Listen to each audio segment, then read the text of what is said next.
As acting Palestinian Authority Chief Mahmoud Abbas heads to New York, Israeli Prime Minister Benjamin Netanyahu tried to convey a message of assurance to his cabinet, saying the Palestinian move at the UN is bound to fail because of a possible US veto at the Security Council.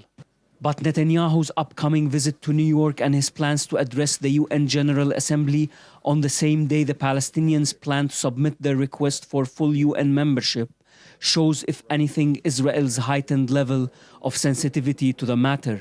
For the UN, we still have a few days. Netanyahu going to use his meeting with Obama and maybe some of the European leaders to make sure first that Obama is going to use the veto, and second that the Europeans going to vote against the Palestinian movement. Netanyahu realizes that his battle at the UN will not be an easy one despite the US support, and analysts say that Netanyahu's UN speech will be directed to Israelis as much as it is for UN member states. I think Netanyahu's mission in New York will be a kind of a mission of minimizing damages. It's not an easy job for Netanyahu these days. New York coincides with the crisis of Israel, with two of her best regional friends, Turkey and Egypt, protests in Israel.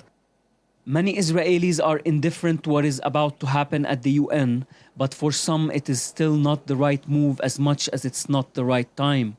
So if you ask me if it's a good time for the Palestinians to go to the UN, I don't think so. Because I think it's too early. It's too early. Maybe Israel and Palestinians can sit around the table and to talk. I think that it's much better than to make from one side to go to the UN.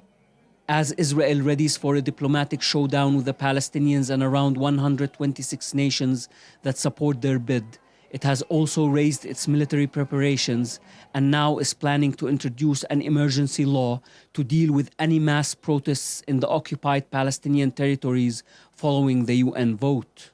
Officials on both sides stress that they're not interested in a showdown on the ground, but observers say a clash is inevitable considering the wide gap between the two parties, now even wider as the Palestinian Authority is set to go to the UN Security Council.